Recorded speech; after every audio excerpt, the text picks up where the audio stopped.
آج ایک خاص ٹاپک کے حوالے سے کچھ باتیں عرض کرنی ہیں۔ شعبان المعظم کی آج 18 تاریخ ہے اور کچھ ہی دن ہمارے پاس باقی ہیں اور پھر برکتوں اور رحمتوں والا ماہ مبارک رمضان المبارک آنے والا ہے۔ تو اس سے پہلے ایک خاص عمل جس کی عمومی طور پر لوگوں کی توجہ نہیں ہوتی، زکوٰۃ کا ادا کرنا۔ قرآن کریم میں جہاں پر بھی اللہ تعالیٰ نے نماز کا ذکر فرمایا ہے،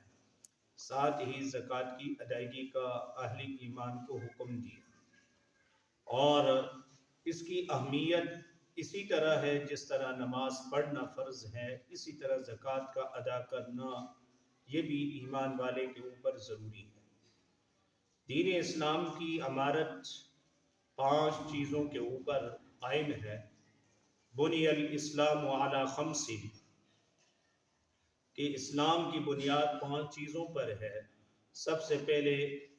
کلمہ شہادت، ایمان کا اقرار اور اعتراف کرنا ہے۔ اس کی مثال ایسی ہے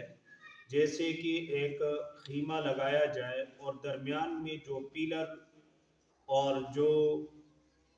لگایا جاتا ہے اس کی مثال ایمان کی ہے، اور باقی جو 4 سائٹوں کے اوپر قناعتوں کے سائٹوں پر جو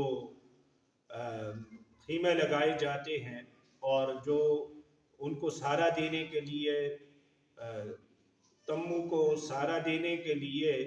جو لوہے گاڑے جاتے ہیں، ان کی مثال 4 اعمال کی ہے،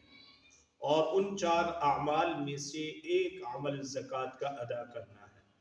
اور آج عمومی طور پر اہل ایمان زکوٰۃ کی ادائیگی میں کوتاہی اور غفلت برت رہے ہیں، جس کی وجہ سے آج مختلف عذابوں کی امت مسلمہ شکار ہو رہی ہے۔ ان میں سے ایک عذاب جو اللہ رب العالمین کی طرف سے ہم پر مسلط ہے اور ہماری ہی بدعمالیوں کی وجہ سے ہے، وہ ایک 5 سالی کا عذاب ہے کہ کتنے مہینے گزر چکے اور بارش نام کی کوئی چیز نہیں ہے۔ یہ ہماری ہی بدعمالیاں ہیں، اور زکوٰۃ کو صحیح طریقے سے انتظام کر کے صحیح طریقے سے ادائیگی نہ کرنا، جس کا وبال ہم بھگت رہے ہیں، اور آخرت میں زکوٰۃ کی ادائیگی کے اوپر جو اللہ رب العالمین نے سزا دینی ہے۔ قرآن کریم میں موجود ہے کہ جو زکوٰۃ ادا نہیں کرتے، والذین یکنزون الذھب والفضة ولا ينفقونها في سبیل اللہ فبشرهم بعذاب علیم۔ وہ لوگ جو کہ خزانے کر کے مالوں کو جمع کر کے رکھتے ہیں اور اللہ کے راستے میں خرچ نہیں کرتے، اللہ کے حکم کی فرما برداری نہیں کرتے،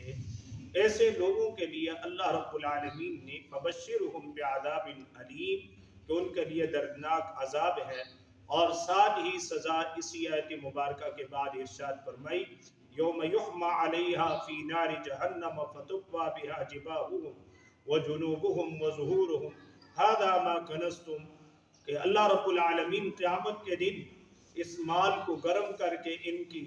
پشتوں اور ان کے پہلوؤں کو اور ان کی پیشانیوں کو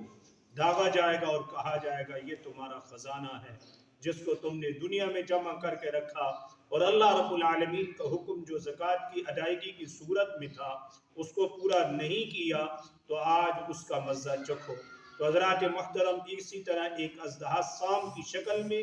اس مال کو بنا کر اس انسان کے اوپر مسلط کر دیا جائے گا۔